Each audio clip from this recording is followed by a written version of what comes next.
E agora eu vou comentar com vocês aqui o que eu achei desta introdução de 6 livros que vamos ler por aqui. Oi, pessoal, tudo bem com vocês? Aqui é a Pan, eu sou criadora de conteúdo por aqui, mas também crio lá na rede vizinha, que são Instagram e TikTok.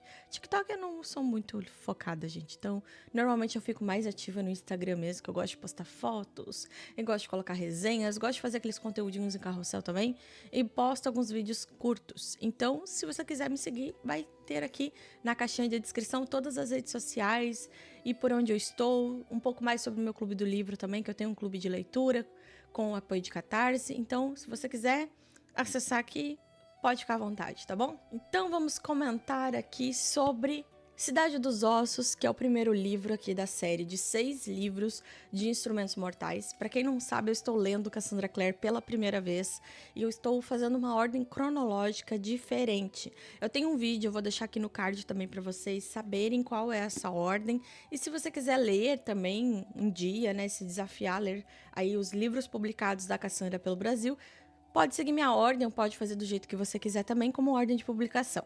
Mas vamos então aqui. Aqui a gente vai ter a Clary, que é a personagem principal.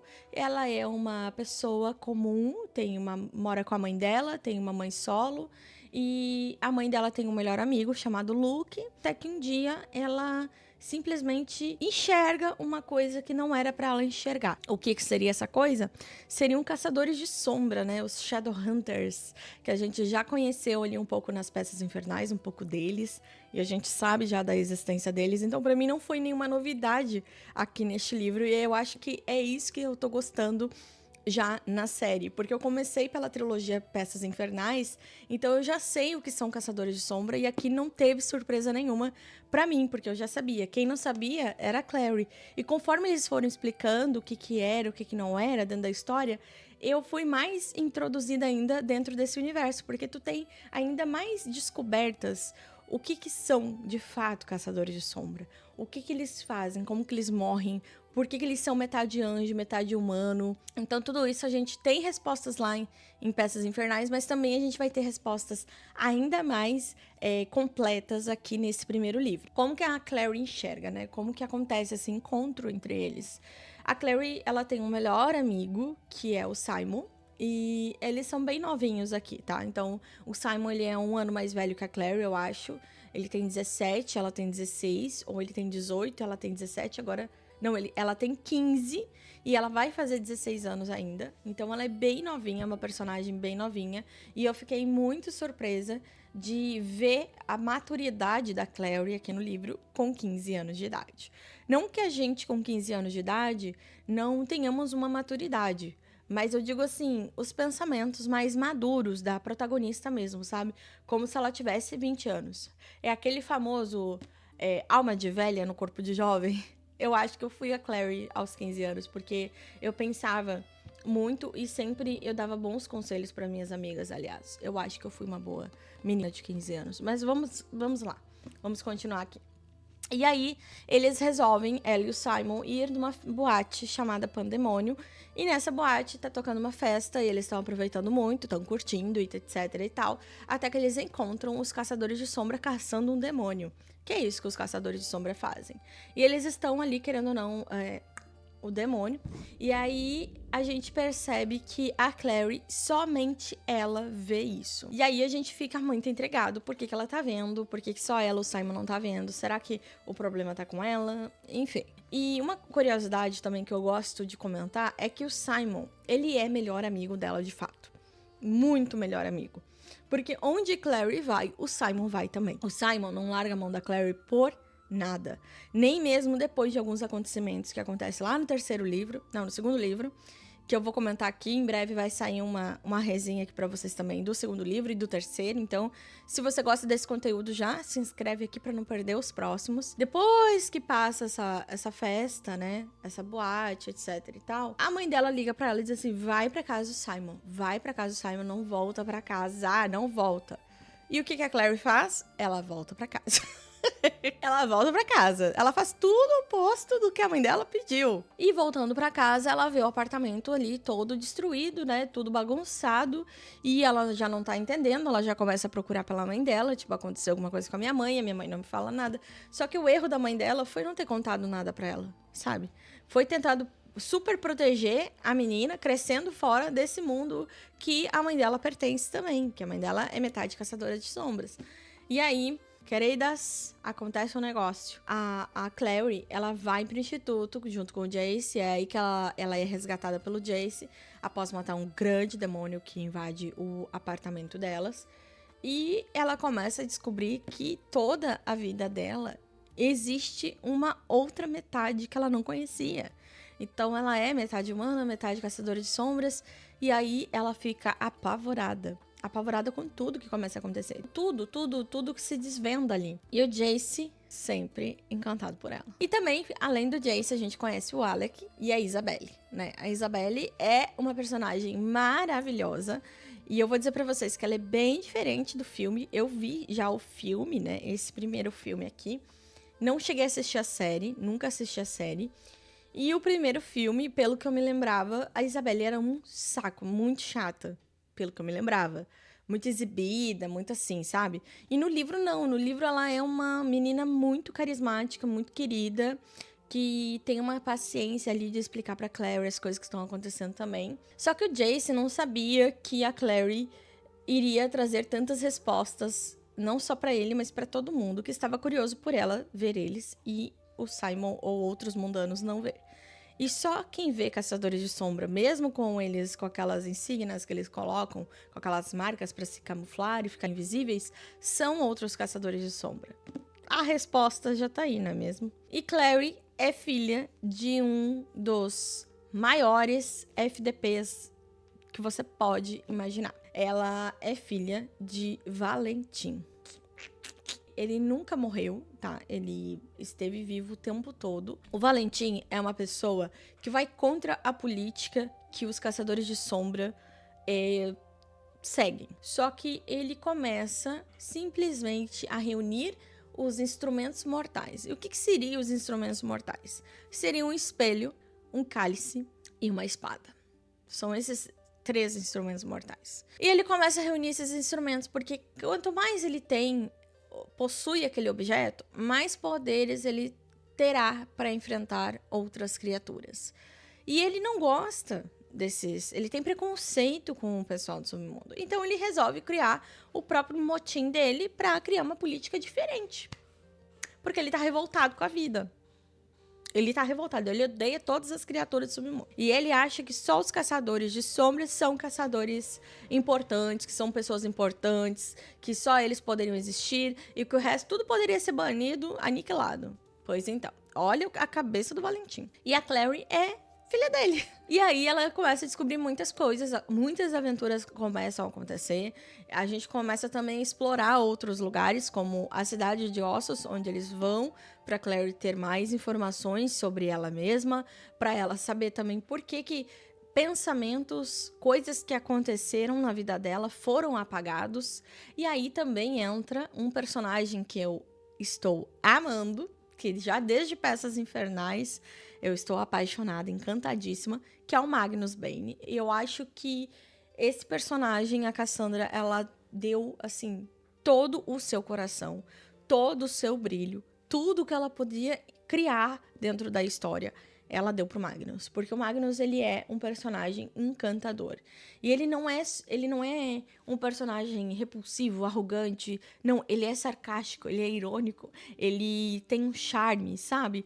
Ai, gente, parece assim que eu tô falando de uma pessoa, mas eu tô falando de um personagem pra vocês terem noção de o quanto eu me apaixonei por esse personagem até agora.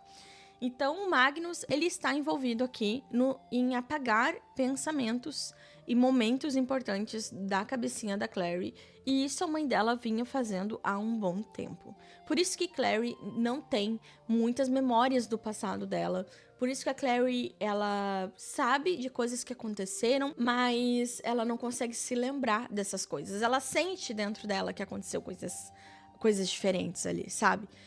Então a gente conhece o Magnus aqui mais uma vez. O Magnus aparece no livro e ele vai ser um elemento muito importante até agora, porque como eu já li os 3 livros, os 3 primeiros dessa série de 6, eu vou dizer pra vocês que ele vai ser muito importante sim dentro da história. E vocês vão vendo conforme eu for falando aqui ao longo dos conteúdos do canal. O Magnus aparece, ele mostra, ele não pode desfazer o feitiço dele, porque o feitiço dele é tão bom que nem ele próprio consegue desfazer.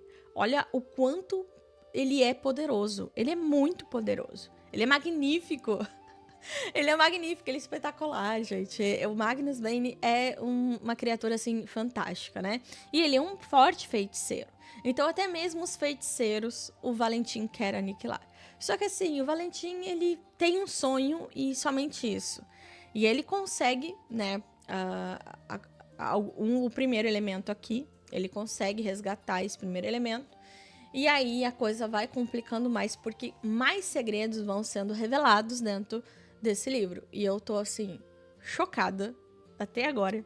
Por que eu não tinha lido esse livro aqui antes? Por que eu não comecei essa série antes? Cenas que eu achei muito legal em Cidade dos Ossos. A cena da moto voadora, quando Jace e Clary fogem da Toca dos Vampiros com o Simon transformado em rato. E eles simplesmente precisam correr muito para chegar até o instituto. A cena do rato, a cena que o Simon se transforma em rato lá na casa de Magnus, numa festa. Ele bebe uma poção lá meio doida e ele vira um ratinho e a Clary fica apavorada, querendo achar um amigo e protege ele de alguma forma. E, gente, é muito engraçado porque o Simon tá se ferrando sempre. Porque ele vai atrás da Clary, ele quer estar junto com ela e só se ferra. Então tem a cena ali da Casa dos Vampiros que eles precisam entrar na casa do Magnus, precisam conversar com o Magnus e... casualmente, o Simon, né, é capturado ali por um vampiro achando que é o próprio ratinho dele de estimação e leva ele pra Toca dos Vampiros. Coitado do Simon. Eu acho que essa série, ela teria muito mais magia se a Pamela de 18, 19 anos tivesse lido. Muito mais magia mesmo. Mas, como está sendo a Pamela de 31 anos, eu vou falar pra vocês que a magia perdura. É uma magia muito forte, que eu gosto, tô gostando muito de tudo que a Cassandra está colocando aqui na história. Então, eu tenho alguns contras, mas eu acho que não são relevantes para falar, mas eu igual vou comentar com vocês, porque alguns furos que eu acho dentro da história. Mas eu sei que isso não vai mudar. E isso também não muda a nota do livro que eu dei. Isso também não muda o meu amor por Instrumentos Mortais. Isso também não está mudando em nada. Mas eu vou comentar. Alguns furos que acontecem aqui na história são os pais do Simon. O Simon, querendo ou não, como ele está sempre envolvido com a Clary, eles, assim, parece que os pais estão cagando pro Simon, onde ele está, onde ele esteve, o que ele está fazendo. Meu filho tá sumido por algumas horas, meu filho some por dias e tá tudo bem, tá tudo certo. E assim, é muito esquisito como que os pais de jovens adolescentes simplesmente somem. Claro, a mãe da Clary, o que aconteceu com ela, tá? A mãe da Clary é um exemplo de que ela sumiu, mas na verdade é que a mãe da Clary, ela entrou em um profundo sono. Ela ficou como se fosse em coma, só que ela não tá doente, não está nada. E ela entrou nesse profundo sono para simplesmente o Valentim não conseguir pegar nenhum tipo de informação dela. Então a mulher foi muito esperta. Só que ao mesmo tempo que a mulher foi muito esperta, ela deixa a Clary muito, assim, vulnerável. Porque daí a Clary, ela descobre algumas coisas do Luke, que é o melhor amigo da mãe dela, com quem ela poderia ter um acolhimento. E ela se vê sozinha. Ela só tem o Simon.